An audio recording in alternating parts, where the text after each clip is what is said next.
Fernfreckle's Dream, Chapter 10. Flower Clan is not doing well. Along with Darkstar being in a coma, the clan was battling an illness that rose even before Rogue Clan's arrival. A handful of cats have died from it, Skytail and Haycloud included. Fernstar mourned the losses of Flower Clan's warriors, but he was also glad they didn't live to see Rogue Clan rise. During the whole month of April, the whole forest was stressed. Cedarfall was working his hardest day and night for Flower Clan, but everyone could tell how exhausted he constantly was. His temporary deputy, Golden Tuft, assisted him as much as she could, but it still wasn't quite enough. Fernstar helped Flower Clan as well, bringing them fresh kill and sending Hollygaze to give Floxberry extra herbs for the sickness. During the first few weeks, Fernstar enjoyed visiting Darkstar. He wasn't awake, but he still enjoyed being with him nonetheless. He felt the need to protect him, not just because of the Flower Clan and Moss Clan bond, but for him. After a moon, Fernstar and the other leaders decided that they'd fight Rogue Clan off. They broke the warrior code and got themselves exiled after all. Who were they to order the clans around? And along with that, Fernstar was full of an unusual rage towards the group of rogues. Plumful had recently gotten pregnant with Deer Dawn's kids, and she decided to step down from being deputy to let Running Pond take her place. However, he was only deputy for a few sunrises. Honeyshade was poisoned by Owlgaze, Rogue Clan's supposed medicine cat. Thankfully, she was rushed to the medicine den and was cured before she could go to StarClan. Fernstar suggested to the other leaders that they send out a stakeout patrol, one cat from each clan, to find Owlgaze and confront her.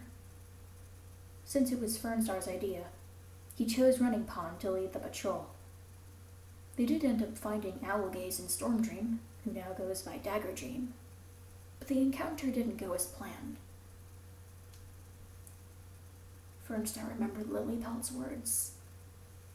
Daggerdream insulted Running Pond's kids, see, and he lunged at her, but she slashed his throat open. I tried helping Flintsplash carry him, but Flakestep and I were both frozen in panic. And then a Frost Clan warrior, Whitepelt, appeared out of nowhere and helped Flintsplash carry him back to camp.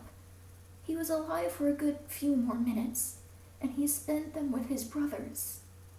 I'm sorry, Fernstar, sir. Running Pond walks with StarClan now. Fernstar felt a lump of grief in his throat as he remembered his nephew. He was a brave cat and would have made a wonderful leader.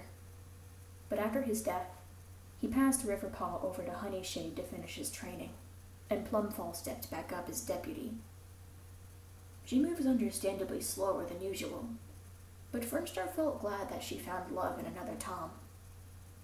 He missed seeing his friend smile like how she used to. He himself found himself yearning for that kind of love. He needed to visit Darkstar. He wanted to spend as much time with him as he could. Time with him was like a stress reliever.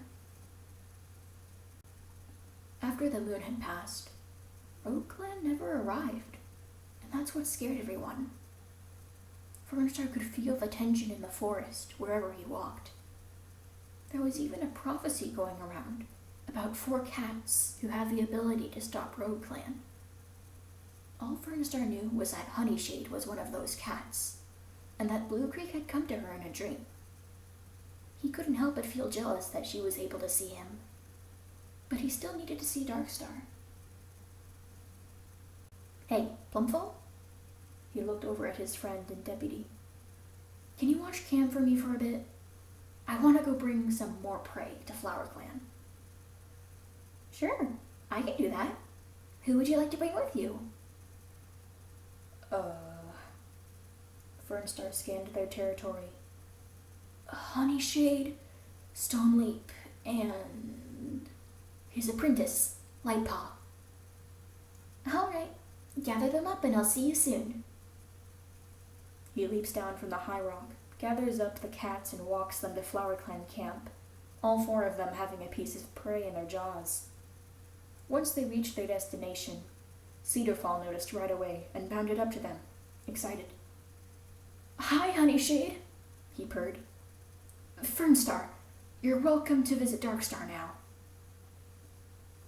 Thank you, he meowed.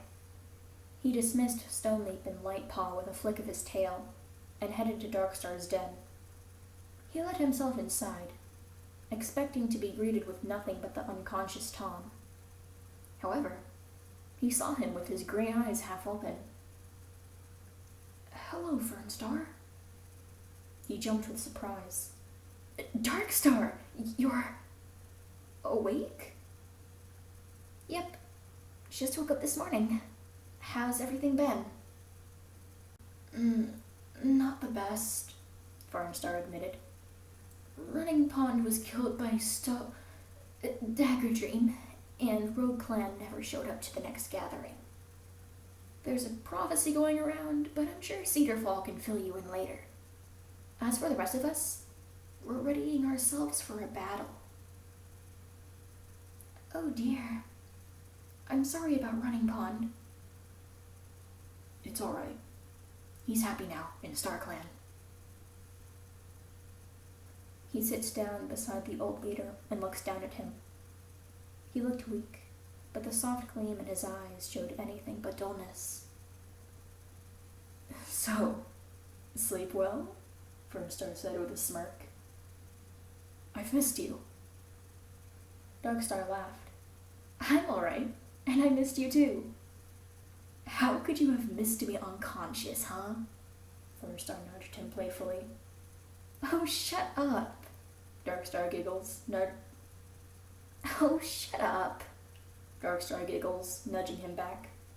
Flock's theory says I'll be alright soon, but that I should take it easy until I'm ready. I'm glad you're alright, Fernstar muttered. He could feel his heart soften as he looked at him. However, he felt his claws slightly dig into the ground as it started to raise as a specific thought crossed his mind. It was time.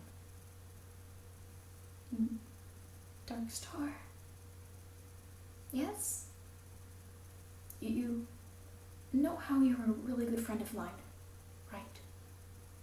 And you're one of mine. I'm honored. But would it be bad of me to want more? What do you mean? Darkstar, Fernstar slowly gets onto his belly beside him. I love you. They both went silent, and Darkstar's eyes widened a little. You do? Yes, I do, he muttered, feeling his face turn hot with embarrassment. Ever since I first laid my eyes on you, all those moons ago. Really? Yeah. More silence. It was soon broken by a soft chuckle from Darkstar. I love you too. You mean it? Fernstar perked up with shock, and his heart started beating even faster. Of course I do. Darkstar purred softly and held his paw up to Fernstar's cheek. I love you so much. Before he could respond, Darkstar leaned in and kissed him softly. He felt his face somehow become even hotter as he kissed back. It didn't feel real. Darkstar broke the kiss, but kept their muzzles close together. How long? Fernstar mewed softly. A few moons ago. You shined my eyes, Fernie. Fernstar laughed a little at the name. It's Fernstar, idiot. I'm calling you Fernie now, whether you like it or not, Darkstar purred. The two Toms lay together in comfortable silence for about a minute until Fernstar realized what this meant. So, what are we gonna do? About us? We can't become mates. I'm not sure if it's possible. We may have to keep it secret, but I want everyone to know how much I love you. We could talk to StarClan about it once you're healthy enough, maybe? Fernstar suggested. They know us. We're both reliable leaders, and they know how much we care. Who we love shouldn't matter. If anything, it should bring our clans even closer than they already are. You think it's possible? Darkstar asked nervously. This is StarClan we're talking about. The warrior code has been around for ages. It's worth a try. I love you, Darkstar, and I'd do anything to be with you. I want you to know that. I love you too, Fernie, and I'd do the same for you. Then it's settled, Fernstar meowed, pressing his forehead against his lugs. Once you're ready, we'll change their minds. For us. For love. For our clans. For the whole forest.